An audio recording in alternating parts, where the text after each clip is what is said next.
Hey everybody, this is Peter with BibleMoneyMatters.com, and today we're taking a look at a new drone that I picked up.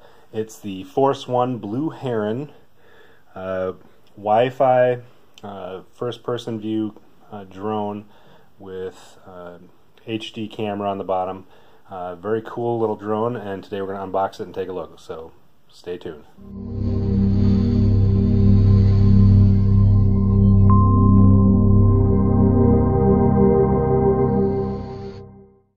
Okay, so this is the drone we're looking at, the Blue Heron. This thing has all sorts of features on it.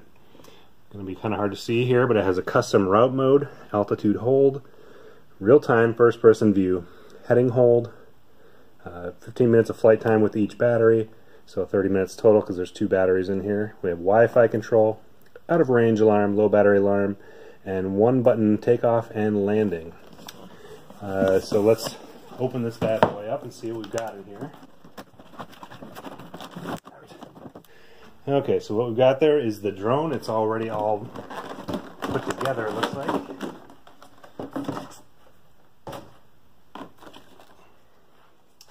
So there is the drone.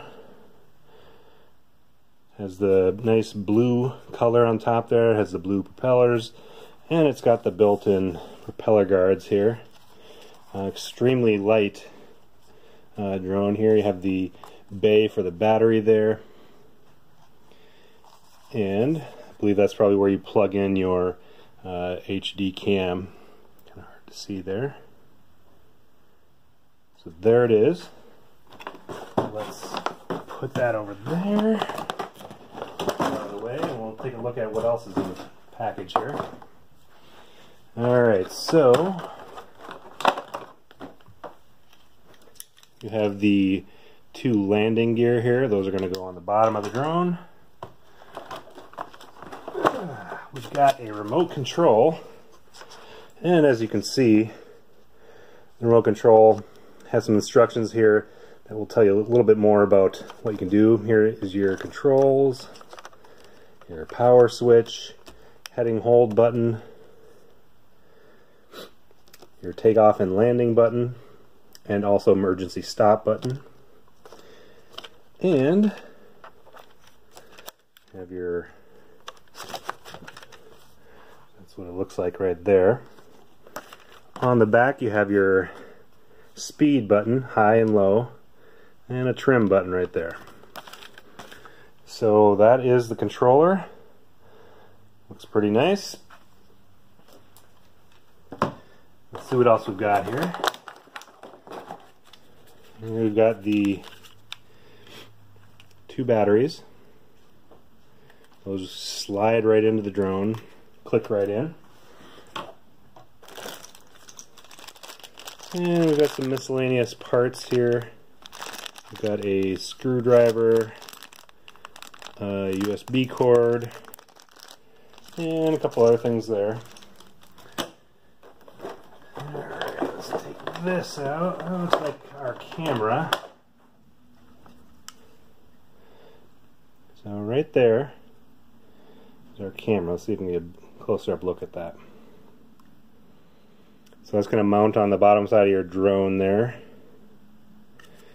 And, oh, again, that's hard to see probably, but there's a port where you can put in your SD card. And there it is. So we'll put that over here.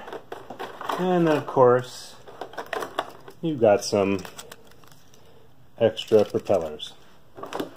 So, when all is said and done, you have your drone, camera, landing gear, some accessories.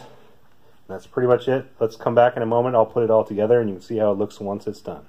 Okay, so we've got the drone all set up, all ready to go.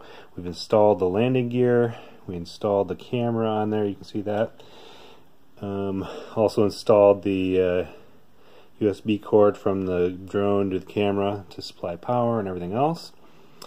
And then we clicked in the battery. Kind of hard to see that. But all in all, it's all set to go. So now we have the controller. I set this up a little bit previously, But right now what we're going to do is we're going to pair the drone and the controller. So you turn it on, it's a fast blink up here, then you do the left stick down and then release it back to the center and it'll be a slow blink. Now we want to turn on the drone. There's a power button on the back, kind of hard to see right there, but we'll press that button.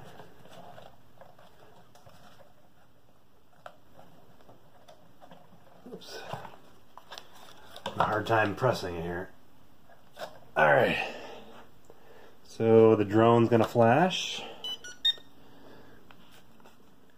Alright, so now it is paired because the light on the controller is steady red now, and the lights are not flashing on the drone anymore. So what I'm going to do, since it's paired, all you have to do to start the engines on the drone are push the controllers down to the center. So let's go ahead and do that. Okay, there you go. We're all set to go.